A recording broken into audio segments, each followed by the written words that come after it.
We are your hosts, Cece and Tristan. We want to invite you out to Facebook to like, share, follow everything that you can on Facebook for us, please, because we are spreading the good news about making marriage great again. And we are so excited to have our very transparent guests here today. I mean, they have been kicking some serious knowledge in Marcus D. Wiley and Erica Wiley. And we want to open the floor back up to questions. And if you are thinking about calling in, please do so. We would love to hear from you as well. But let's go on with our next question right here in the audience. Hello. I appreciate Marcus's transparency, like you said, because it leads me into the question/comment that I wanted to make. I know that oftentimes when I listen to dialogues about marriages, a lot of people spend a lot of time discussing what you should be looking for and how to pray for this type of spouse and things of that nature. But the truth of the matter is, a lot of people are already in a marriage that's in a storm. So I wanted to open the dialogue about how to be in a posture to get through that. Once the choice has already been made, now what do I do? Maybe I didn't pray the way I should have. Maybe I did settle for the first person who came along, or maybe he looked good on paper. I wasn't thinking about my type at that time, because you may not be in that space with God at that time. So now what do you do? So, and then I think we get caught up in the beautiful stories of how we met, which you guys have a beautiful story, by the way. But that's why I'm glad you even shared that you may have a beautiful story. You know God brought you together, but that doesn't mean that there won't be storms. So I want to open the dialogue about the posture to be in when those storms come, because it's not a matter of if, but when. I think what we tend to do is look at other couples and assume that everything is fine. So when we get married, we're going to assume that we're not going to argue, we're not going to disagree, but it's going to happen. It's going to happen more than once. And what we finally had to realize is we got to talk more and listen more to each other. And once we started talking to each other, then now we can go to bed.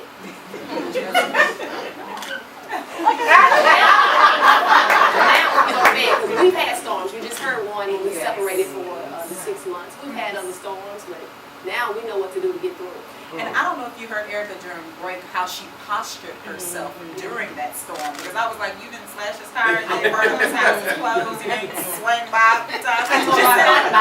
She thought about it. But what did you do, Erica, during that time? How did you position yourself? Yeah, every night I just started praying, God, soften his heart, soften his mind. And if it's for us to get back together, I'm going to let you do it. So I gave him his space. Sure did. Gave him his space. 6 months of space. 6 months. So what did that? I'm sorry. So what did that look like? Was that not calling at all? Was that limited communication? I didn't call him at all. We ran into each other a couple of times. What's up, Marcus? Kept it moving. You know. Yeah, I had to focus on me. Right. That's right. Do you think if she would have handled it any other way, would y'all have gotten back together? Probably not. Probably not. You know, a lot of times, men and women act off emotion, and when you do that, a lot of times, you know, you get to a point of no return. It's kind of like, I can't go back to you now. I'm talking about me. After, if let's say Erica would have been all up on my job and busting out my windows, and you know, I know that some people that they like dealing with a headache like that. And women take it. Yeah, but me, I already know. I'm like, I know what this about. You know, I got to put them laws in the life. and then I can't come back. You made it to where I can't come back. You know what I'm saying? And so, like Erica said, she had her own spot, and you know, I would see her, you know, we see her from time to time, like ran into her about twice, and you know, I look at him, I look at her, I'll be like, oh man, who would have thought, you know, we would be together, you know, like that. And you know, I remember we was at a club one night. I had to perform. It was a benefit at this club at Scott Gert, my old thing, at the Sky Bar. Christmas time was a benefit. I was performing at. She had a little something to do with it or whatever. She was there, And, you know, I saw dudes talking to her. And you know, but I'm not a jealous dude. I know my wife look good. Talk to her. I mean, that's why I'm here. I mean, you know, that's why we together. I don't, who you talking to? But I was thinking to myself, man, she got to start all over again, sifting through these Negroes. And you know, I remember thinking that to myself, like, you know, oh well. I mean, you know.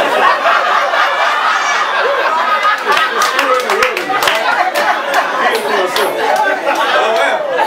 Good luck. This Negro wildebeest is wrong too. That's real. That is so real. So if you're just tuning in here, what we're talking about is, even though you may have found that custom-made spouse and you're thinking you're going to live happily ever after, it doesn't come without trials, things that you have to go through, and you have to know how to posture yourself. I'm sure it just didn't dawn on Erica all of a sudden, ooh, this is what I need to do. She already probably knew that our marriage is going to go through some things, so I need to be prepared. And the way to posture yourself is not through emotion. We as little girls, females, when we're growing up, we're taught it's okay to cry, get it out, scream. Ah! And men are taught, what are men taught? Hey, Be all right. hold it down. You'll be all right, you know? So while we're screaming, kicking, crying, and fussing, these men are like, they don't respond to that. They don't get that. So what she knew he would respond to is, let me fall back. So in the vein of keeping it with custom clothing and things like that, you may get that custom spouse, right? They just for you. But our body changes, right? Articles of clothing change. Threads start falling apart, things start stretching. Sometimes you got to take it back to the tailor, God, and get it altered. So get it. You ain't the only one tonight. Take it back to the tailor and let them alter it back to where it was supposed to be. So always go back to God through all your stuff. That is so good. Any other questions? I thought I saw another name come up. Somebody, question or comment? Right over here. Okay, excellent. Beautiful necklace. Y'all. Hey, you So lady. proud to be here. Glad to have you. Like, share, follow Tristan and Cece, Facebook. I was gonna ask, what's your hashtag? So we got that? Yes. Okay, awesome. Sitting with the Suttons and making marriage great again. One hashtag? Hashtag. Two. Two. Nice. I'm Landy, and this is.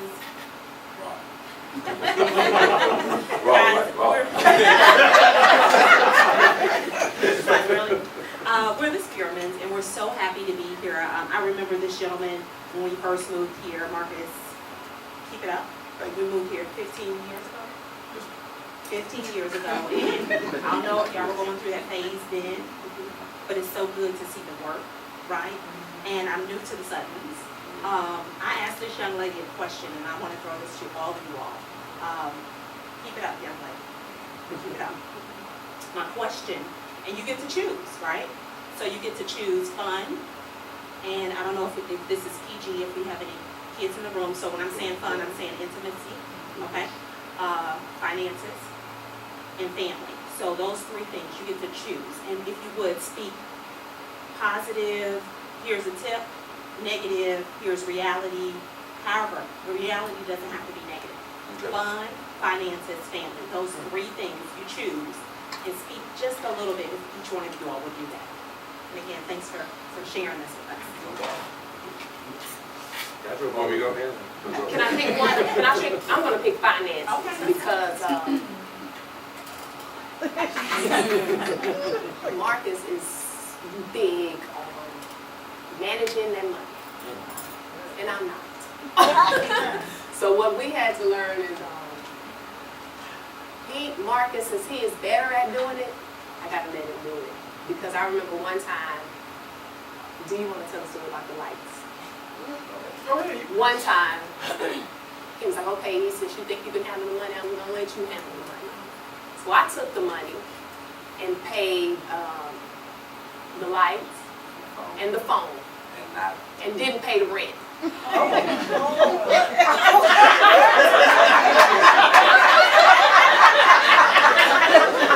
So he came, and I was like, and this was during the time when we were struggling.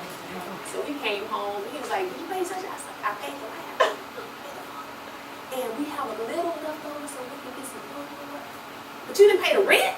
So we're going to be outside with the lights on.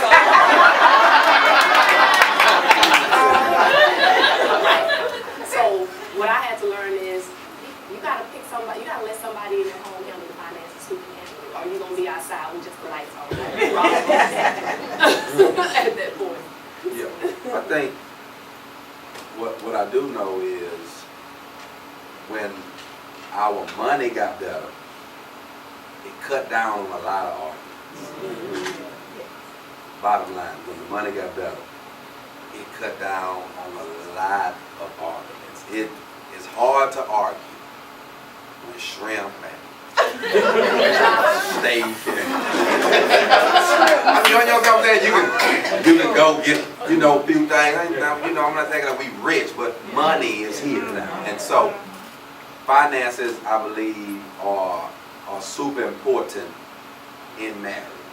And then just being able to understand money, because even when you don't have it, if you understand it and how it works, when you get it, just make things better. So, like Erica say, I'm really big on finances, getting that shit, because I've been poor before. I've been broke. And I don't want to go back.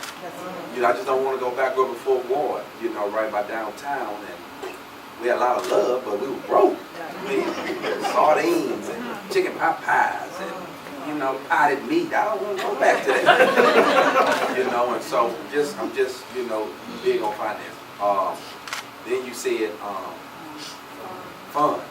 Like Intimacy. Now, I'm getting older.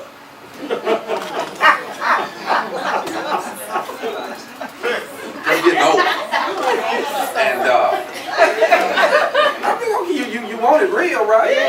Yeah, I'm getting older. And the thing about it, my wife looked good. And yeah, she's a pretty girl. And so what happened, I'm going to say we started off strong.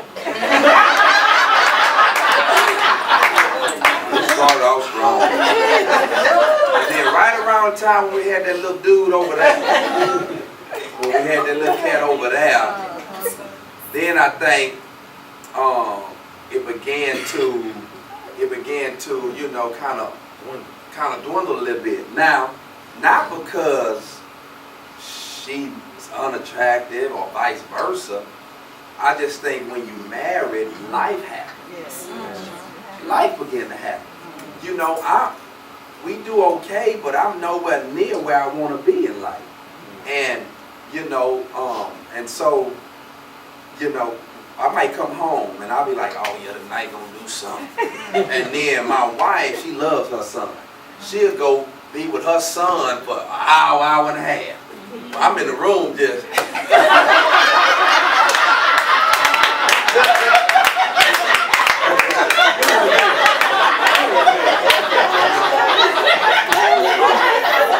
So then she come down.